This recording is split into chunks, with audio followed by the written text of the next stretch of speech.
Malam tanggal 30 September tahun 1965 menandai luka mendalam dalam sejarah Indonesia.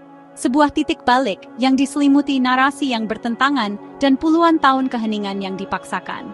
Pada malam yang menentukan itu, sebuah kelompok yang menamakan dirinya Gerakan 30 September atau G30S melancarkan operasi cepat dan brutal di ibu kota, Jakarta. Tujuan mereka yang dinyatakan adalah untuk menggagalkan dugaan rencana kudeta oleh Dewan Jenderal terhadap Presiden Soekarno.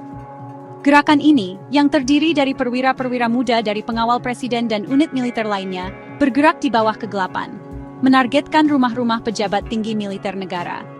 Satu malam ini akan selamanya mengubah arah politik dan masyarakat Indonesia. Operasi itu, sayangnya, tragisnya efektif pada fase awalnya. 6 jenderal senior Angkatan Darat diculik dari rumah mereka, beberapa dibunuh di tempat di depan keluarga mereka, sementara yang lain dibawa ke pangkalan Angkatan Udara di Halim Perdana Kusuma di pinggiran Jakarta. Letnan Jenderal Ahmad Yani, Kepala Staf Angkatan Darat, Mayor Jenderal M.T. Haryono, Letnan 1 Pierre Tendean, seorang ajudan yang disangka sebagai atasannya, Jenderal Ahah Nasution yang berhasil melarikan diri. Kengerian itu diperparah dengan kematian Ade Irma Suryani, putri Nasution yang berusia 5 tahun, yang terkena tembakan. Jenazah para jenderal kemudian ditemukan dibuang di sebuah sumur tua, sebuah lokasi yang kemudian dikenal sebagai Lubang Buaya. Dampak langsungnya adalah periode kebingungan dan ketidakpastian yang intens. Kelompok G30S menguasai stasiun radio nasional, RRI, dan menyiarkan pesan mereka kepada bangsa, mengklaim telah mengamankan instalasi penting negara, dan bertindak untuk melindungi Presiden Soekarno. Mereka mengumumkan pembentukan Dewan Revolusi yang akan menggantikan kabinet yang ada. Namun, kendali mereka rapuh dan berumur pendek. Gerakan ini gagal menangkap satu tokoh penting, Mayor Jenderal Soeharto, yang saat itu menjabat sebagai Panglima Komando Cadangan Strategis Angkatan Darat, atau Kostrad. Kelalaian ini terbukti menjadi kesalahan perhitungan fatal bagi gerakan tersebut. Dari markasnya, Soeharto dengan cepat menilai situasi, mengkonsolidasikan pasukan yang setia kepadanya, dan secara metodis merencanakan serangan balik. Dia menjalin komunikasi dengan perwira senior lainnya yang tidak menjadi sasaran, dan mulai membentuk narasi. Pada malam tanggal 1 Oktober, pasukan di bawah komando Soeharto telah merebut kembali stasiun radio dan lapangan pusat. Disinilah narasi resmi mulai terbentuk. Soeharto dengan cepat dan tegas menuding Partai Komunis Indonesia atau PKI, partai komunis non-pemerintah terbesar di dunia pada saat itu, menyatakan mereka sebagai dalang di balik apa yang disebut upaya kudeta, menyiapkan panggung untuk pergeseran kekuasaan yang dramatis dan penuh kekerasan. Dengan kendali atas aparat militer dan infrastruktur kunci ibu kota, Soeharto dan Angkatan Darat bergerak dengan kecepatan yang mencengangkan untuk membongkar gerakan G30S dan para pendukungnya yang dituduhkan. Narasi yang disiarkan kepada publik sederhana, kuat, dan menakutkan. PKI telah secara brutal membunuh pahlawan bangsa dalam upaya tak bertuhan untuk merebut kekuasaan. Versi peristiwa ini diperkuat melalui surat kabar dan radio yang dikendalikan militer, melukiskan PKI bukan hanya sebagai saingan politik, tetapi sebagai musuh negara dan agama yang mengerikan. Suasana di seluruh negeri menjadi kental dengan ketakutan, kecurigaan, dan keinginan untuk membalas dendam, yang dengan hati-hati dipicu oleh propaganda militer.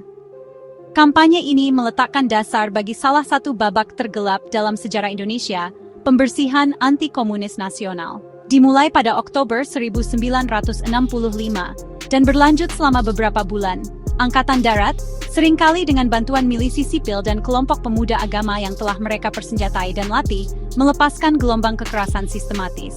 Siapapun yang dituduh sebagai anggota PKI, simpatisan, atau berafiliasi dengan banyak organisasi frontnya menjadi sasaran. Pembunuhan itu brutal dan meluas, menyebar ke seluruh Jawa, Bali, dan Sumatera. Tanpa proses hukum formal apapun, orang-orang ditangkap, dipenjara, dan dieksekusi secara massal. Tubuh mereka seringkali dibuang ke sungai atau kuburan massal tanpa tanda. Skala pertumpahan darah itu sangat besar, dengan perkiraan jumlah korban tewas berkisar antara 500.000 hingga lebih dari 1 juta orang. Selain pembunuhan, lebih dari 1 juta orang lainnya dipenjara tanpa pengadilan. Banyak yang mengalami bertahun-tahun penyiksaan dan kerja paksa di koloni-koloni penjara seperti Pulau Buru yang terkenal. Pembersihan itu secara efektif memusnahkan PKI dan membongkar seluruh infrastruktur politik sayap kiri di Indonesia. Konsolidasi kekuasaan yang penuh kekerasan ini secara sistematis melemahkan Presiden Soekarno yang secara bertahap dilucuti wewenangnya. Keseimbangan politik telah bergeser secara tidak dapat ditarik kembali demi militer di bawah kepemimpinan Soeharto.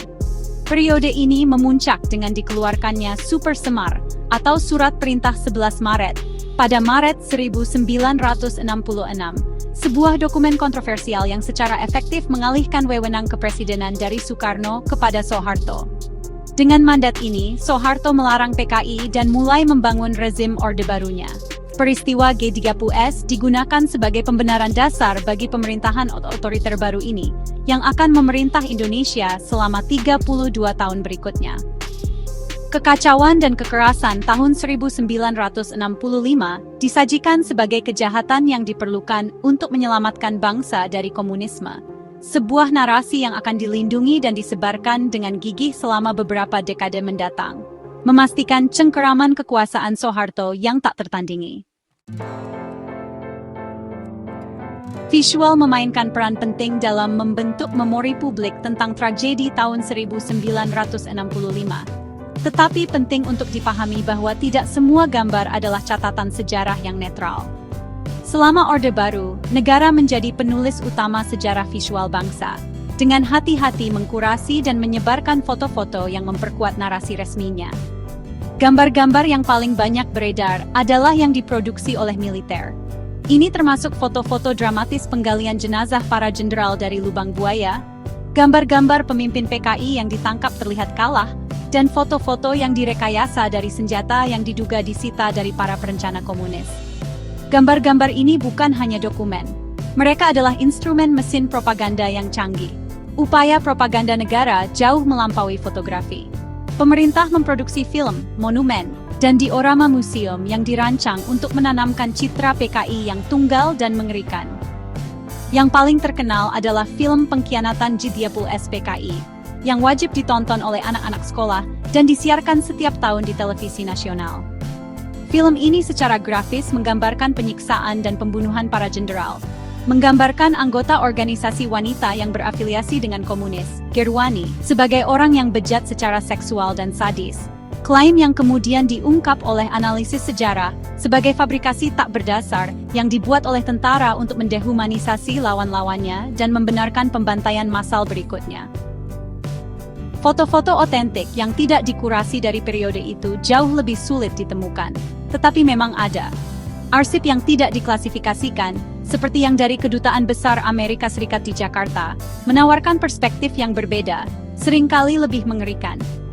Koleksi-koleksi ini berisi gambar-gambar jujur tentang suasana di Jakarta pasca G30S, menunjukkan jalan-jalan yang dipatroli oleh tentara bersenjata dan tank. Mereka juga menyertakan foto-foto penangkapan massal yang mencolok, yang menangkap ketakutan dan ketidakpastian di wajah orang-orang yang ditangkap. Gambar-gambar ini memberikan gambaran sekilas tentang realitas pengambilalihan militer, bebas dari pementasan dramatis yang terlihat dalam publikasi resmi negara, menunjukkan mekanisme mentah pembersihan saat itu terjadi di lapangan. Oleh karena itu, ketika kita melihat gambar-gambar dari era ini, kita harus mengajukan pertanyaan-pertanyaan kritis. Siapa yang mengambil foto ini? Untuk tujuan apa itu dibuat dan disebarkan? Apakah ini gambar yang dimaksudkan untuk menginformasikan atau dirancang untuk memicu kebencian dan ketakutan? Sebuah gambar tersangka yang ditangkap yang diarak oleh tentara bukanlah sekadar catatan penangkapan. Itu adalah pernyataan kekuasaan dan alat penghinaan publik. Mengenali perbedaan antara dokumen sejarah dan bagian dari propaganda yang disponsori negara adalah langkah pertama menuju pemahaman kebenaran yang kompleks dan menyakitkan tentang apa yang sebenarnya terjadi pada tahun 1965.